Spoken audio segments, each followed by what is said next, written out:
प्रिय साथियों, सभी का प्यार भरा नमस्कार। मैं रामचंद्र आप लोगों की सेवा में पुनः उपस्थित। आज हम पढ़ेंगे मैराथन क्लास। तो मैराथन क्लास में जो है स्वतंत्रता की पूर्व संध्या पर भारत की अर्थव्यवस्था कैसी थी। तो अपना देश 15 अगस्त 1947 को आज़ाद हुआ। तो उसके बाद में उस समय जब अपना देश आज़ाद हुआ तो उसकी पूर्व संध्या पर भारत की अर्थव्यवस्था कैसी थी, तो उसके बारे में विचार करने की आवश्यकता है। तो उसके बारे में हम जानें कि भारत की अर्थव्यवस्था कैसी थी। तो प्रति व्यक्ति आय का स्तर कैसा था, निम्न था। लोगों की प्रति व्यक्ति आमदनी बहुत ही कम थी। लोग कृषि कार्यों में लोग अधिक संलग्न थे। कृषि उनके जीविका का मुख्य व्यवसाय था। लोगों के कृषि क्या था, जीविका का मुख्य व्यवसाय था।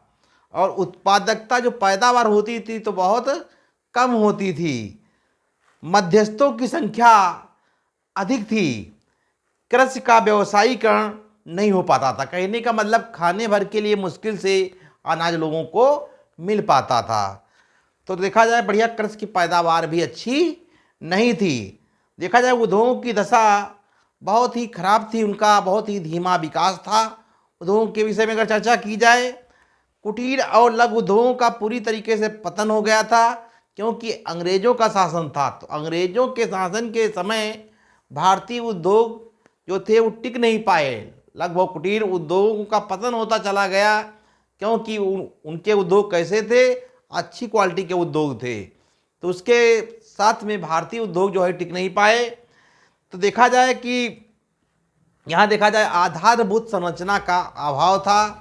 आधारभूत का मतलब जैसे देखा जाए उद्योग जो है आधारभूत, जैसे कहा जाए लौह एवं इस्पात उद्योग जो है किस पे आधारित होता है, एक कच्चे लोहा पर आधारित होता है। इसी तरीके से चीनी उद्योग जो है काहे पर आधारित होता है, गन्ना पर आधारित होता है।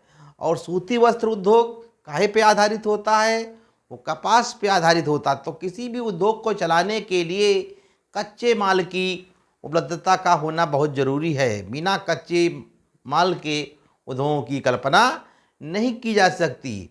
तो देखा जाए भारत की अर्थव्यवस्था आज़ादी से पूर्व या पूर्व संध्या पर बहुत ही एक निराशाजनक थी यहाँ की अर्थव्यवस्था। तो यहाँ तमाम प्रकार की उस समय आवश्यकताएं थीं। देश एक ऐसी सीमा समस्या में खड़ा था कि देखा जाए बहुत ही अधिक यहाँ की अर्थव्यवस्था सुधारने की आवश्यकता है।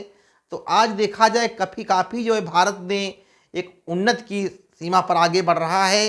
एक विकसित देश के रूप में भारत उभर करके सामने आ रहा है और दिनों दिन एक नया परिवर्तन नज़र आ रहा है। तो पहले की अपेक्षा देखा जाए तो भारत की अर्थव्यवस्था अब एक अच्छे स्तर पर पहुंच रही है। तो प्रिय साथियों, आज की ऑनलाइन कक्षा में बस इतना ही। अगले दिन हम पुनः मिलेंगे। नमस्कार।